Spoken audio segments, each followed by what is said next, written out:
Hey everyone, and welcome to lecture 13 in pre-calculus algebra. And today we're going to talk about variations on our repertoire of functions. And to celebrate the fact that we're doing another video, I'm going to spell this word correctly.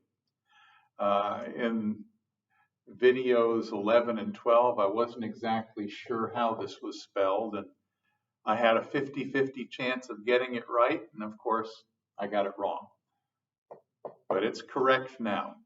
And we are going to expand our repertoire of functions by taking what is now currently our repertoire of functions and performing basic variations on them. The first thing that we're going to do is we're going to stretch our graphs vertically. And what this involves essentially is multiplying the y coordinate by c. So we're going to take f of x and multiply by c. And I should mention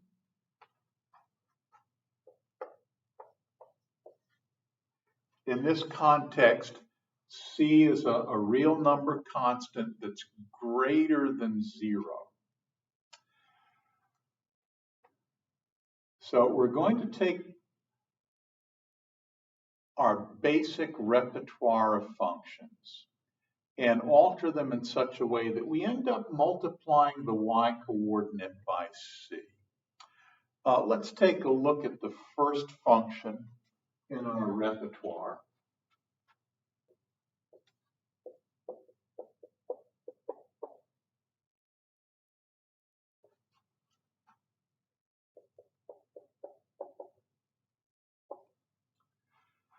Our repertoire is a constant function.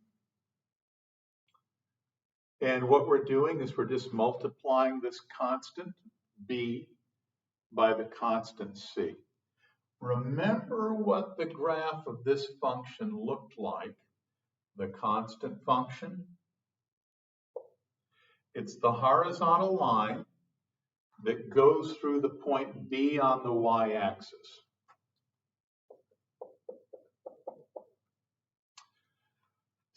So what happens if we multiply the y coordinate by b?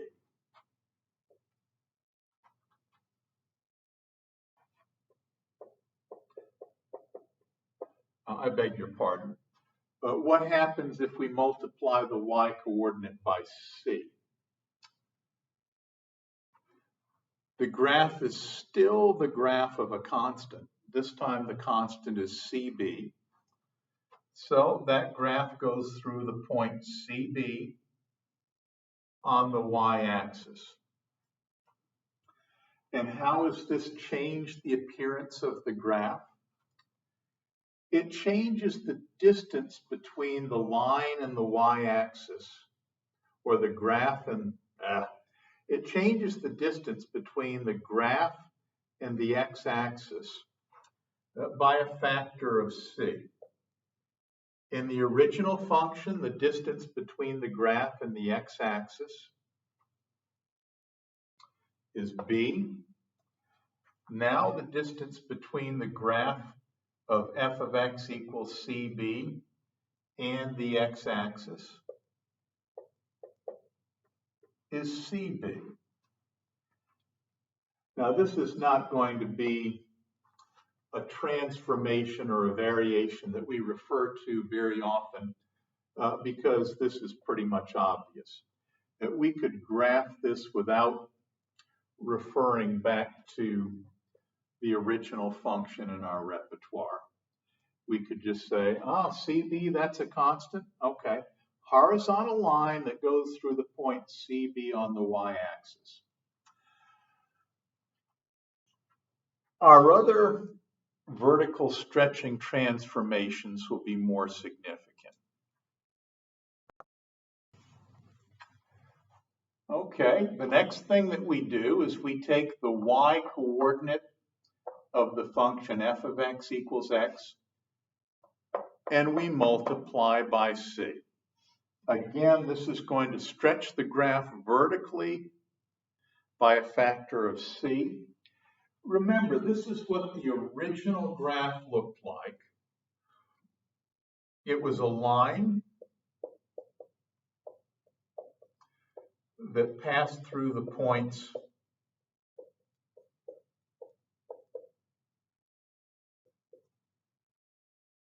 -1, -1, 0, 0, and 1, 1. This is a line passing through the origin. It also passes through the points 1, 1, and -1, -1. Now, what about the graph of this function? What we've done is we've taken the y coordinate and we've magnified it by a factor of c.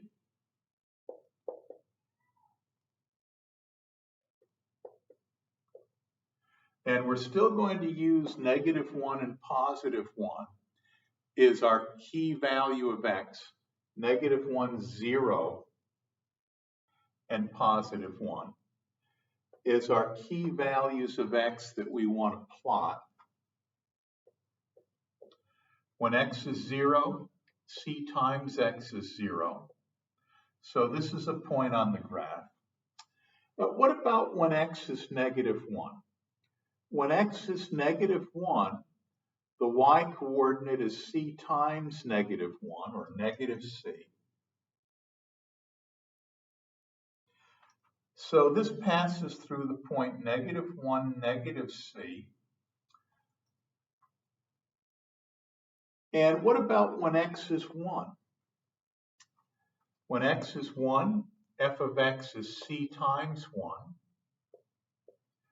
So this will pass through the point 1, +c. And we still have a line passing through the origin. Now, instead of our key points being at y equal 1 and y equal -1, these key points have been stretched vertically so that at x equal 1, the y coordinate is c. At x equal -1, the y coordinate is -c. So we look at our two key points here, and instead of having y coordinates of -1 and +1, when we multiply this graph by the constant, or when we multiply this function by the constant c, this graph now has key points where the y coordinate is -c and +c. So essentially, we've taken this graph and stretched it vertically. Let's look at another variation.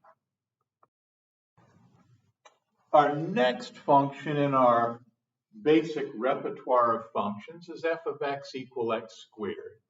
And this is actually C on our list. And again, we use x equal -1, x equals 0, x equal +1 to give us some points to plot so that we can create a skeleton on which we hang the graph of our function. When x is -1, x squared is +1. When x is +1, x squared is +1. And when x is 0, x squared is 0. So these 3 points are on the graph. And this is what the graph of f of x equal x squared looks like. We remember that from last time. Now what we're going to do is we're going to take the y coordinate of this graph and multiply it by c. And that's going to stretch the graph vertically by a factor of c. And remember we're assuming that C is a positive constant here. We use our old friends, x equal -1, x equals 0, and x equal +1. And what happens? When x is -1, we get C times -1 squared, which is C. When x is 0, we get 0. When x is 1, we get C times 1 squared, which is C. And we use these points as the skeleton on which we hang the rest of our graph.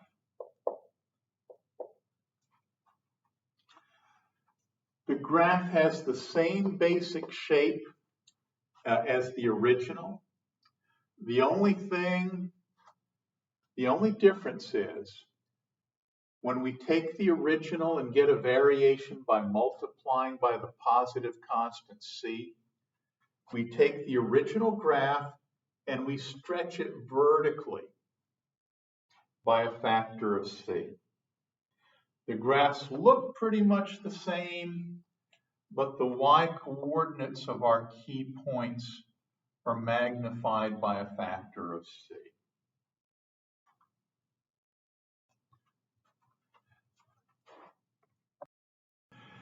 Next on our list is the function f of x equal x cubed.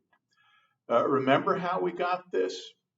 We took our old friends, x equal -1, x equals 0, and x equal +1, and we plugged them into the function to get y-coordinates. When x is -1, -1 cubed is -1. So, -1, -1 is a point on the graph of this function. And to get another point, we took x equals 0 and put it in for x, and we got y equals 0. So 0, 0 is a point on the graph of this function. And then we took +1 and put it in for x and got 1 cubed, which is +1. So when x is 1, f of x, or y, is 1. So we have 3 points on our graph, -1, -1, 0, 0, and +1, +1. And we remember this isn't a line. This graph is curved, and what it does is it looks like this. So that's the graph. Whoops. Yeah, that's better. That's the graph of f of x equals x cubed. Now, can we use this graph to give us insight as to how f of x equals cx cubed looks like? We can. And we have the same approach. We take our old friends, -1, 0, and +1, and we plug them into the function for x. And when x is -1, -1 cubed is -1. So when x is -1, f of x is c times -1, or -c.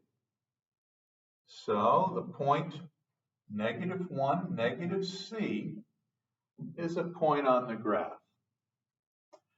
When x is 0, x cubed is 0, so f of x is 0.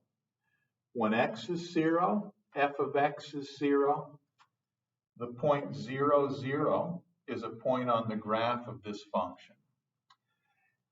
And then to get one more point, we take our x coordinate 1, put it in for x cubed. 1 cubed is 1 times c is c. When x is 1, the y coordinate is c. So the point 1C is a point on the graph. Now, before I flesh in this graph using this as a skeleton, notice the similarity between our key points. The x-coordinates are the same, -1, 0, 1, -1, 0, 1. And the y-coordinates, if we take every y-coordinate here and multiply each of these y-coordinates by c, we get the y-coordinates over here. C times -1 is -c.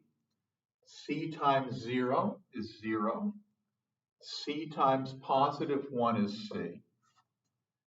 The x-coordinates have stayed the same, but the y-coordinates are magnified by a factor of c. And that stretches the graph vertically by a factor of c.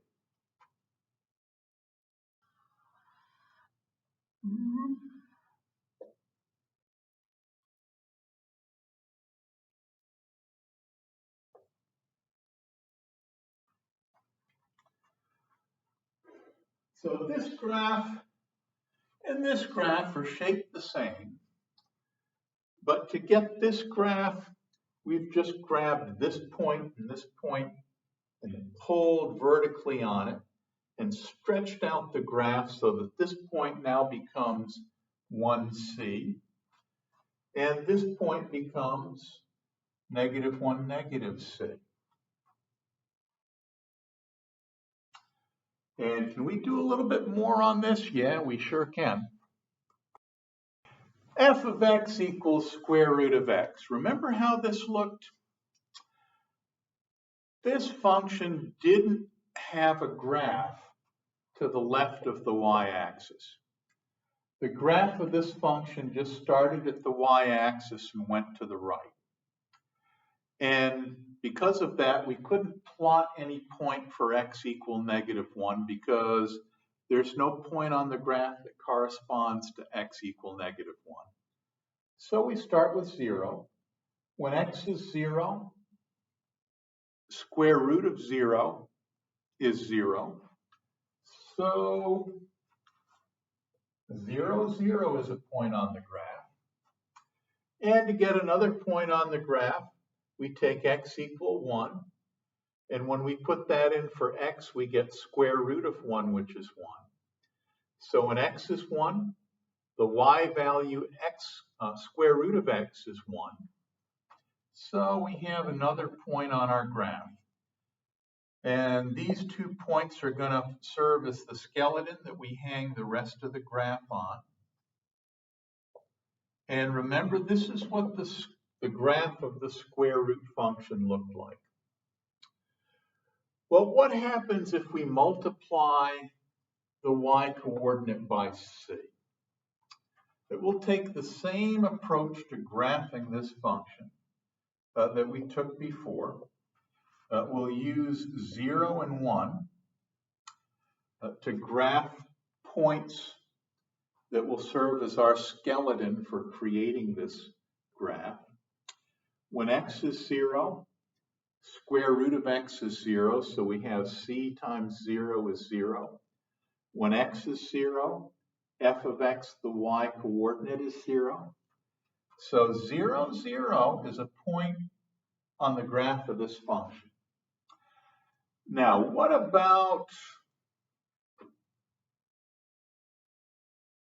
when x is 1? When x is 1, we take the square root of 1, which is 1, and multiply it by c. So when x is 1, f of x is c.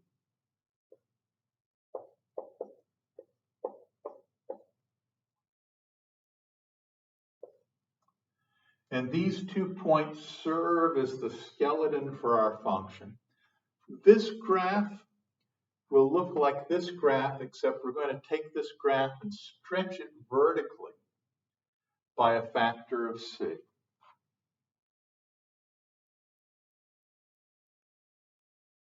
And that's what the graph of f of x equals c square root of x is going to look like. What next is on our agenda? Maybe cube root of x. F of x equal cube root of x. Remember how we got the graph of this function? Yep, our old friends, -1, 0, and +1. We use them again. When x is -1, the cube root of -1 is -1. So the point -1, -1 is a point on the graph of this function. And we used x equals 0. When x is 0, cube root of 0 is 0. So here's another point right at the origin. And when x is 1, we have cube root of 1, which is 1.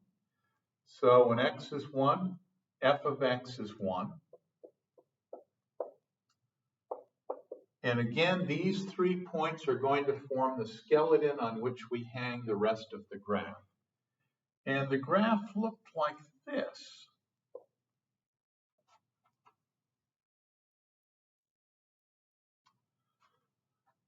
That's f of x equal cube root of x. So how do you think multiplying by the constant c, the positive constant c, is going to change the graph? You know, I better draw that over here.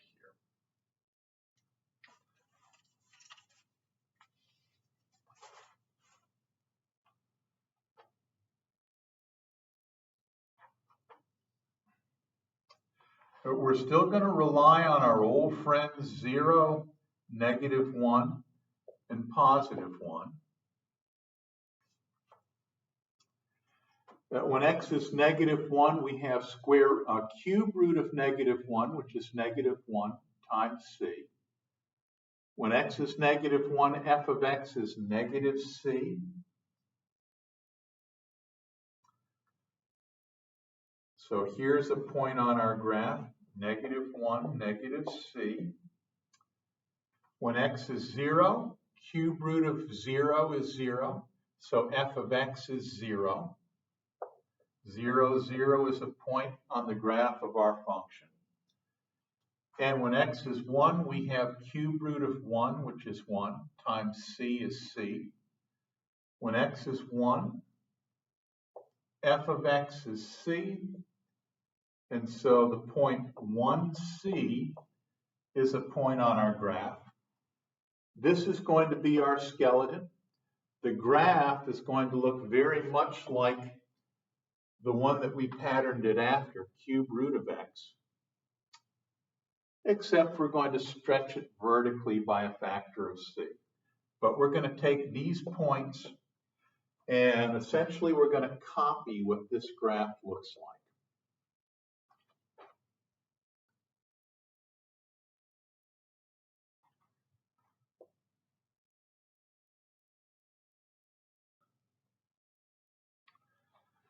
So this is what the graph of c cube root of x looks like, where c is a positive constant.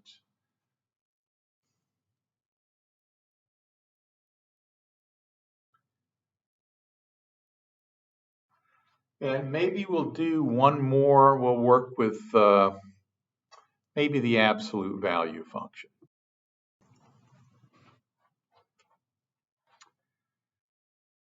Remember how we got absolute value of x? We took our same 3x values and plugged them in to get the y values. When x is -1, absolute value of -1 is +1. Oops, better erase that. So -1, +1 is a point on this graph. When x is 0, f of x is absolute value of 0, which is 0. So 0, 0 is a point on this graph. And when x is 1, f of x is the absolute value of 1, which is 1. So 1, 1 is a point on this graph. And this graph essentially is shaped like a line, or maybe two intersecting lines. This is what f of x equals absolute value of x looks like. So what happens when we multiply the y coordinate by c? When x is -1, we have c times the absolute value of -1. C times 1 is c. So the point -1c is on the graph. When x is 0, we have c times absolute value of 0, which is 0. 0, 0 is the point on the graph of this function. When x is 1, we have c times the absolute value of 1, which is c.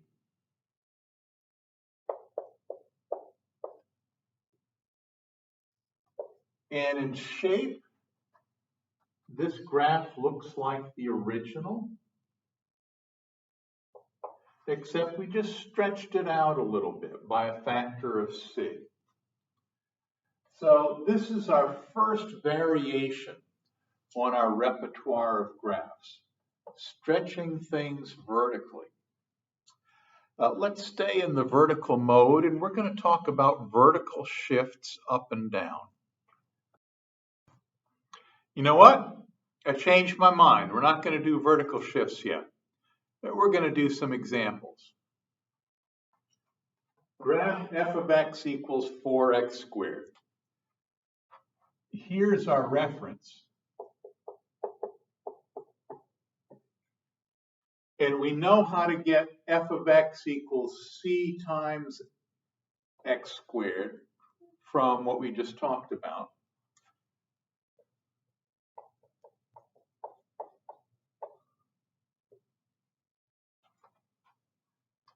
We know what f of x squared, what f of x equals x squared looks like. It's a graph that looks like this. So to do this, we just pick our three friends, -1, 0, and 1. And we just plot points. -1 squared is 1 times 4 is 4.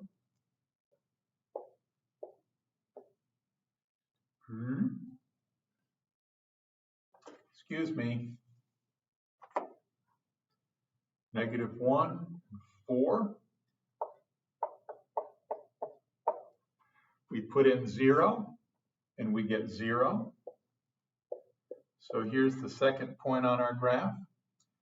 And we take +1 and we get f of x equals 4 times +1 squared is 4.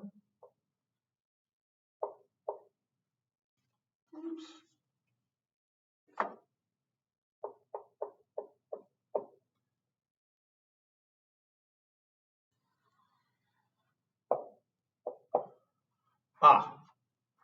What could be easier? F of x equals 4x squared. I like that. Let's do another one. How about this one? F of x equals 1/4 times x cubed. Now here's our reference. F of x equals x cubed. And we know what this looks like.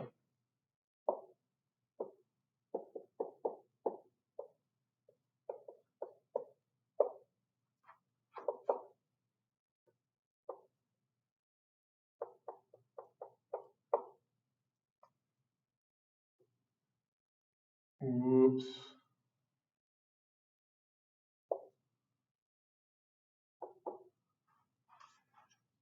F of x equals x cubed, that's our model.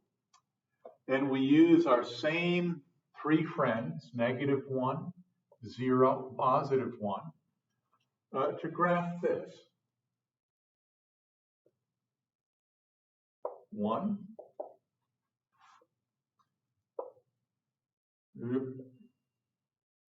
negative 1, 0. But when x is 0, f of x is 1/4 times 0 cubed, that's 0. So here's a point on the graph.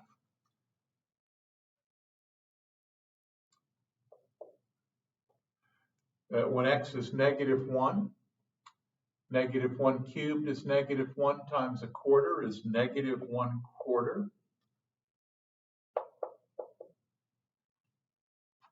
So here's the point, negative 1, negative 1/4.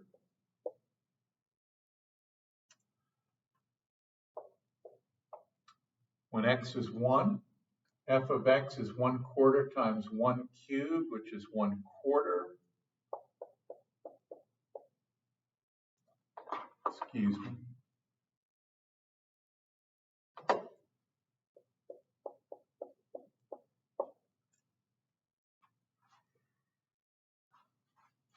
Here's our skeleton, those 3 points. The graph is going to have the same basic shape as our reference graph. So this graph is going to look like this. Voila. Now let's try another one. F of x equal 1/4 x. Well, here's our model, f of x equals x. We know what that looks like. And we have our 3 friends.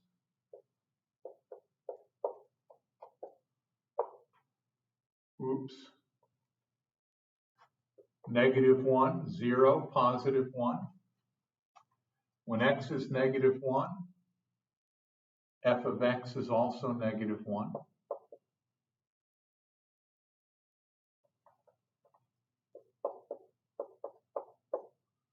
So this point is on the graph. When x is 1, f of x is 1.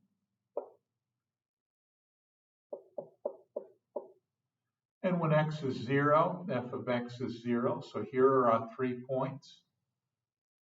This is our model. This is what f of x equal x looks like. F of x equal 1/4 x is going to look very similar in shape. X equal 1, x equals 0, x equal negative 1.